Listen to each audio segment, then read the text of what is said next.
UP के पूर्व CM व सपा मुखिया अखिलेश यादव ने प्रदेश कार्यालय में प्रेस वार्ता का आयोजन किया। पूर्व सीएम ने मीडिया से बात करते हुए एक सवाल के जवाब में बताया कि मैं एक हिंदू हूं और हमारे किसी भी धर्म ग्रंथों में चंदा शब्द का उल्लेख नहीं है। हमारे धर्म ग्रंथों में दक्षिणा शब्द का उल्लेख है। मैं जरूर राम मंदिर निर्माण के लिए दक्षिणा दूंगा। साथ ही यादव ने कहा कि यूपी में अपराध चरम सीमा पर है। बहू बेटी कोई भी सुरक्षित नहीं है। सबसे ज्यादा फर्जी इनकाउंटर योगी सरकार में किए गए हैं। सबसे ज्यादा युवा बेरोजगार इसी सरकार में है। आज शुरू हुए कोरोना वैक्सीनेशन पर भाजपा को नसीहत देते हुए सरकार को डॉक्टरों वैज्ञानिकों के सुझाव को मानकर पूरी सुरक्षा के साथ वैक्सीनेशन का कार्यक्रम करना चाहिए। इसके साथ ही आज सपा कार्यालय में बसपा से पूर्व विधायक मेरठ हस्तिनापुर से योगेश वर्मा व उनकी पत्नी जो वर्तमान में मेरठ की मेयर सुनीता वर्मा ने अपने हजारों कार्यकर्ताओं के साथ बसपा का छोड़ सपा का दामन थाम लिया। इसके साथ ही बसपा के ही पूर्व सांसद दाऊद अहमद, मुमताज अली, पूर्व विधायक विजय सिंह, विजय पाल, श्रीराम भारती, अवधेश कुमार वर्मा, लक्ष्मी सिंह धनगर, गोरखपुर से आरएसएस के प्रचारक Vineet Shukla, era medical college से डॉक्टर अफरोज व गाजीपुर से भाजपा के कद्दावर नेता रमेश पांडे के साथ हजारों समर्थकों ने सपा का दामन थामा। प्राइम टाइम न्यूज़ के लिए सौरभ जोशी की रिपोर्ट। और ये एक कहानी नहीं है, ये इकलौते कृष्ण मौर्य जी नहीं है। न जाने कितने उत्तर प्रदेश में ऐसे लोग हैं जिनके साथ दिन प्रतिदिन घटनाएं हो रही हैं। न जाने कितने ऐसे लोग हैं जो फेक इनकाउंटर में मार दिए गए। कई ऐसे भी लोग हैं जिन पर कोई गंभीर धारा नहीं थी, कोई गंभीर मुकदमा नहीं था। उसके बावजूद भी फेक इनकाउंटर के बहाने इस सरकार ने उनकी जान ले ली। पूरे देश में सबसे ज्यादा अगर कस्टोडियल डेथ कहीं हुई है तो वो उत्तर प्रदेश में भारतीय जनता पार्टी की सरकार में हो रही है।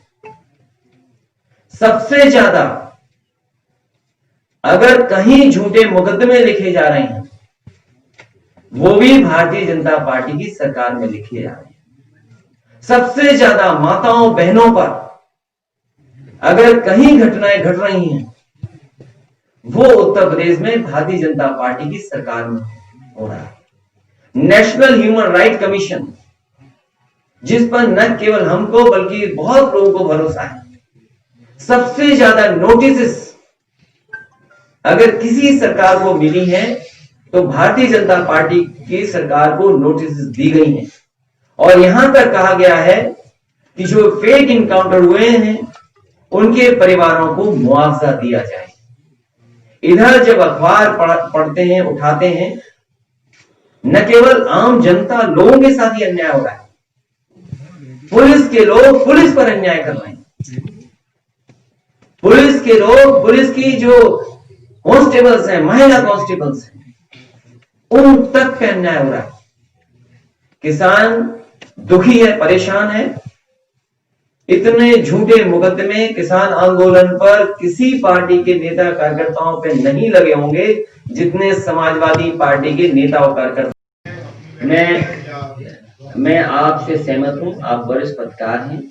मैं आपकी इस बात से 100% सहमत हूं। और बात यही नहीं खत्म हो, मैं तो ये कहूंगा कि जिस तरीके से भारतीय जनता पार्टी हर आयोजन को बहुत शानदार तरीके से करती है, खोखला हो लेकिन शानदार, रौनक, सजावट नहीं छोड़ती। तो ये जो वैक्सीन का प्रोग्राम है, ये सबसे पहले भारतीय जनता पार्टी को, लोगों को लाइन में लगना चाहिए।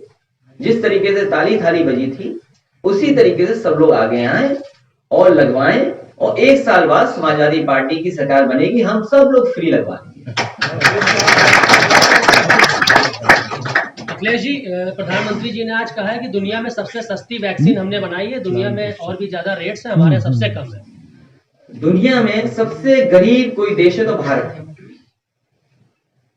दुनिया में सबसे ज्यादा भूखे पेट सोने वाले लोग भारत में। दुनिया में कम उम्र के सबसे ज्यादा लोग भारत में रहते हैं। दुनिया में सबसे ज्यादा बेरोजगारी अगर कहीं है तो भारत में है। और दुनिया में सबसे ज्यादा उधार लेने के लाइन में सबसे आगे कोई खड़ा होता है तो भारत खड़ा होता है। तो कम से कम हमारा भारत देश का जो पुराना परिचय और पहचान थी कि हमारा देश सोने की चिड़िया है, तो मैं चाहूंगा कि उस दिशा में क्या ठोस कदम उठे हैं, और वो ट्रिलियन इकोनॉमी की बात थी, उसी की नकल कर करके उत्तर प्रदेश की सरकार ने कहा कि हम भी ट्रिलियन इकोनॉमी तक ले जाएंगे। उन्होंने 10 कहा, इन्होंने कुछ कम कहा।